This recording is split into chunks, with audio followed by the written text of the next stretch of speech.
Weziza Mauton. Weziza Mauton. Weziza Mauton. Nuiwa miton. Weziza Mauton si ganho. Weziza Mauton na taloho Mauton ji. Bena gbeje bomina mun jeme. Ona wen hamiton lo sekwe to mesin leji. Siso eni ho Mauton me. Bomina si bio alenu yoyo me. Weziza Mauton si ganho.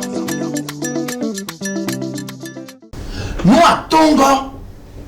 E a lenu yoyodo dido wewe nte ikono yodo église a lenu no Christon lodji me église o me debu de yemi bo emi no présente me do weke zo me bi si ple me yiton we mi no yodo église e kuni do mi koblo ba de ro quartier mi ton din bo je kun ko de meji o ene we ma wo yodo église o we o gbedo kun we église o e o ene o église ene o ple me ma o vile ton do kore bonu me ko do wa de do fini ma so pe ka doctrine Christ ton ahun e ko le zero ni ple e baba de ko ene do fini bo nko ka brick ko we gba do fini bo mo do menu apple do fini ko zo église ma wo ton bo agun ma wo ton li agun Christ ton li bo e Christ ko do fini bo nu jiwo jijo be do de ko e do fini bo e kawai pondole nuwe wa de do fine yo uzu metafu tafu agbade chejana bi e na koto me bo ikwero meshi e na gonu bo ma don nozo bona ble bona tafu bo ko e rewa e gbenya we je de bo ye ho bi do we do e na do ye ho kuto kai ton keka bo e na be kwero ko me to me bi jo e so ya kun Christ ton do fine ya e ye ko wa do a kun Christ ton si black we do fie yo we no tan me o Christ do e mi na no fine o e mo ya me wa de finish up ya anyway Christian mo me ko do we ke zo me bi bo mo no ko je fe mu ma o ton ji bo Christ do ayi me bo do ale nu ton me yo people me ye ton bi we me da ho yiro do akon mi to e we yiro ecclesia do so ilo jo Pierre na donwe na zewe zeblo sona bo so ilo jo na ze ecclesia che bu badiji ntero ecclesia ton weri ya bon better play le fi pour ouais que ecclésia better play le fi on voit des partis politiques dans leur rassemblement on voit des gens se rassembler pour discuter des affaires il y a des assemblées plusieurs assemblées des regroupements mais ici le sens porte sur le fait que chaque individu a un lien et une relation personnelle avec le Christ et dans leur ensemble ça devient ecclésia de par le monde entier. Donc, si vous vous conformez à cette exigence-là, alors là, vous êtes dans l'ecclésia de Jésus-Christ au même titre que le chinois, le japonais, le américain, le gabonais, et ainsi de suite. Vous êtes dans la même église. Si vous, votre rassemblement et votre petite communauté locale répond bien aux normes de Christ, alors là, vous êtes en même temps en relation avec tous ces hommes du monde entier. Vous êtes dans un même corps spirituel parce que l'église de Christ est spirituelle. C'est un corps spirituel qui se manifeste physiquement et visiblement en forme de témoignage.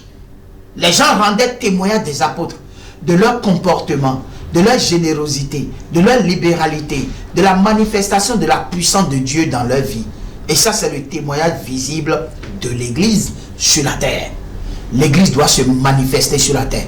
L'église doit organiser des campagnes d'évangélisation, des mouvements chrétiens, des mouvements de générosité, des dons. Doit manifester un caractère vertueux, digne de ce nom. Et ça, c'est la manifestation visible et physique de l'église qui est spirituelle et en esprit. On ne voit pas Jésus physiquement, cependant il se manifeste sur le plan physique. Il en est de même pour l'église de Jésus-Christ. Donc ce n'est pas, je suis dans la chorale, je suis dans l'église, je suis dans un groupe de prière, je suis dans un groupe de combattants, d'encadrement, de visiteurs, etc. Je suis dans l'église. Non, ce n'est pas ça. c'est une réalité plus profonde. Bon, nous, à ma monoclone de réalité, il y a aussi so tombe. À 20 heures, micro, Christ, mais voici. À 4 heures, Christ, mais. À où à l'église tombe. Oh, moi, ils sont eh bien, tout yo. Eh oui. Mais debout de aller nous Christ tombe yo. Manière de y en c'est ma au point. Manière de nous adorer ma au point yo. Et nous déclare le comportement ton quotidien l'aime. Et nous déclare le dimanche aussi c'est Robert. Allez nous yo ben. Dimanche on nous sous on nous dimanche si c'est clair. Ouais do vêtement do cravate non c'est ma ou. Ah bien en son comme nous déclare de ma au c'est ben. Allez nous yo ben on dit que à sans des comptes de bon c'est clair ma au 2000 aussi c'est mais que les vrais adorateurs là c'est des gens qui manifestent quotidiennement un caractère moral vertueux. Un comportement dédié. Donc nous les tout aimer. Hodi do tout aimer. Walo tout aimer. Aïe tout aimer. Bon on tient ton ouais. Bah il lodo. Mais lo ma ou vivre nous. Ma ou saint toi. Et non te compte dimanche de bon c'est ma wa. Dimanche bon des gens ils vont autant et ben dans les mirins mais là ils prend ma ou mana. Donc, Mao Wema Weno Ipon, la Saïno, Mao Wema de Souhait Domon. Et donc, les premiers disciples persévéraient dans l'enseignement des apôtres. Mais moi, que les premiers disciples persévéraient dans la louange, dans les tapages, dans les danses. Et moi, pourquoi? Parce que cela ne fait pas partie de l'adoration. Nouvelle Alliance, on doit dire que le mot adoration signifie relation. Relation intime qui permet d'avoir une communion et une communication avec Dieu. Et où il y a adoration, les vrais adorateurs, ceux qui ont une bonne relation avec Dieu, ceux qui ont une bonne communion et communication avec Dieu, et qui écoutent la voix de Dieu et qui parlent aussi à Dieu. Mais les vrais adorateurs. Donc, à la nouvelle alliance, mais nous,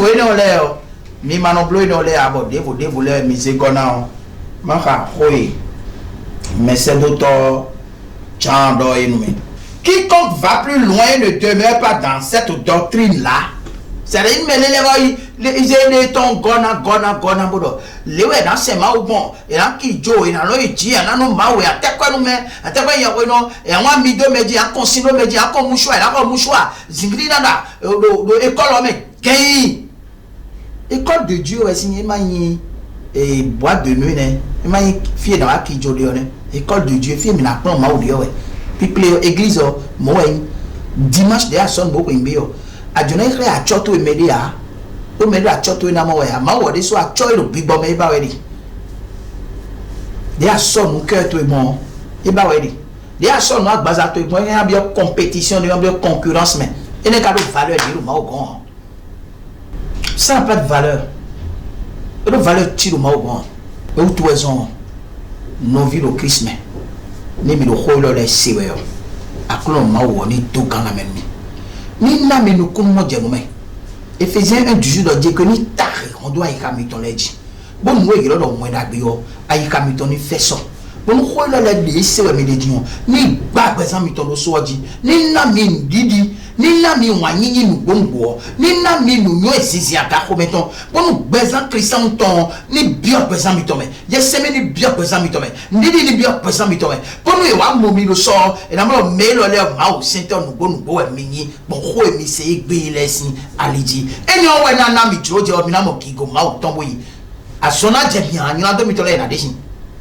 mais dina do bonu bi be na di bede ko a mi kana son de bana kochia ma o se o to ike we yo e na dia son to esin a no do me dina di ututo ya bo nwenyi no bo no za jo kabinde bunu to ko na do pe do wa no gigo mon ko ton ni pe do bezan mi ton bonu ko lo ni ni to na sin ko bon na mi di bon me no so ma o fi do Jesus sin come amen e ko de fon